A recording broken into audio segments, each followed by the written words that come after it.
मत्स्य अवतार भगवान विष्णु के प्रथम अवतार है। मछली के रूप में अवतार लेकर भगवान विष्णु ने एक ऋषि को सब प्रकार के जीव जंतु एकत्रित करने के लिए कहा और पृथ्वी जब जल में डूब रही थी तब मत्स्य अवतार में भगवान ने उस ऋषि की नाव की रक्षा की। उसके बाद ब्रह्मा जी ने पुनः जीवन का निर्माण किया। एक दूसरी मान्यता के अनुसार एक राक्षस ने जब वेदों को चुराकर सागर की अथाह गहराई में छुपा दिया तब भगवान विष्णु ने मत्स्य रूप धारण करके वेदों को प्राप्त किया और उन्हें पुनः स्थापित किया।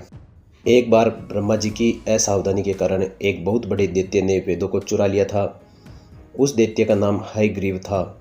वेदों को चुरा लिए जाने के कारण पृथ्वी से ज्ञान लुप्त हो गया, चारों ओर अज्ञानता का अंधकार फैल गया और पाप और अधर्म का बोलबाला हो गया। तब भगवान विष्णु ने धर्म की रक्षा के लिए मत्स्य रूप धारण करके हयग्रीव का वध किया और वेदों की रक्षा की।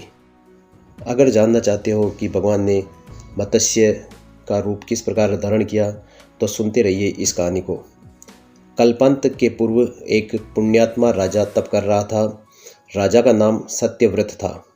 सत्यव्रत पुण्यात्मा तो था ही, बड़े उदार हृदय का भी था। प्रभात का समय था, सूर्योदय हो चुका था।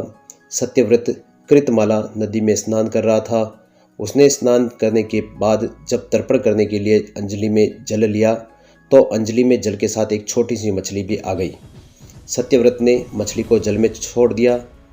मछली बोली, हे राजन, जल के बड़े बड़े जीव छोटे छोटे जीवों को मारकर खा जाते हैं।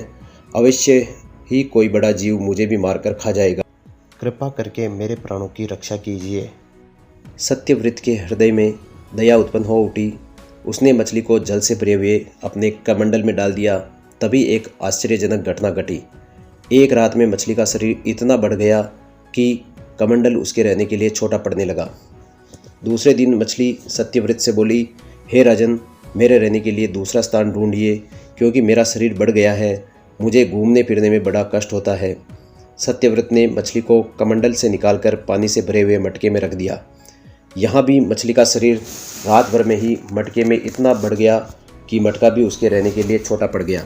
दूसरे दिन मछली पुनः सत्यव्रत से बोली, हे राजन, मेरे रहने के लिए कहीं और प्रबंध कीजिए क्योंकि मटका भी मेरे रहने के लिए अब छोटा पड़ रहा है। तब सत्यव्रत ने मछली को निकालकर एक सरोवर में डाल दिया, किंतु एक ही रात में सरोवर भी मछली के लिए छोटा पड़ गया। उसके बाद सत्यव्रत ने मछली को नदी और फिर उसके बाद समुद्र में डाल दिया। लेकिन आश्चर्य, समुद्र में भी मछली का शरीर इतना अधिक बढ़ गया कि मछली के रहने के लिए वह समुद्र भी छोटा पड़ गया। अब मछली पुनः सत्यव्रत से बोली, हे राजन, यह समुद्र भी मेरे रहने के लिए उपयुक्त नहीं है। मेरे रहने की व्यवस्था आप कहीं और कीजिए। तब सत्यव्रत परेशान हो उठा क्योंकि उसने आज तक ऐसी मछली कभी नहीं देखी थी। वह विस्मय भरे स्वर से बोला, मेरी बुद्धि को विस्मय के सागर में डुबो देने वाले आप कौन हैं? मत्स्य रूपधारी श्री हरि ने उत्तर दिया, हे राजन, हयग्रीव नामक दैत्य ने वेदों को चुरा लिया है। जगत में चारों ओर अज्ञान और अधर्म का अंधकार फैला हुआ है। मैंने हयग्रीव को मारने के लिए ही मत्स्य का रूप धारण किया है। आज से 7वें दिन पृथ्वी पर प्रलय आएगा। समुद्र उमड़ उठेगा, भयानक बारिश होगी, सारी पृथ्वी पानी में डूब जाएगी। जल के अतिरिक्त कहीं और कुछ भी दृष्टिगोचर नहीं होगा। लेकिन हे राजन, आपके पास एक नाव पहुंचेगी। आप सभी अनाज और औषधियों के बीजों को लेकर सप्त ऋषियों के साथ नाव पर बैठ जाइएगा। मैं उसी समय आपको पुनः दिखाई दूंगा और आपको आत्म तत्व का ज्ञान भी प्रदान करूंगा।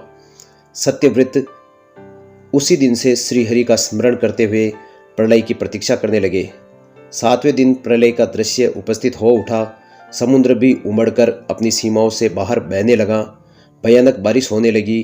थोड़ी ही देर में सारी पृथ्वी पर चारों ओर जली जल हो गया। संपूर्ण पृथ्वी जल में समा गई। तभी उसी समय एक नाव दिखाई पड़ी।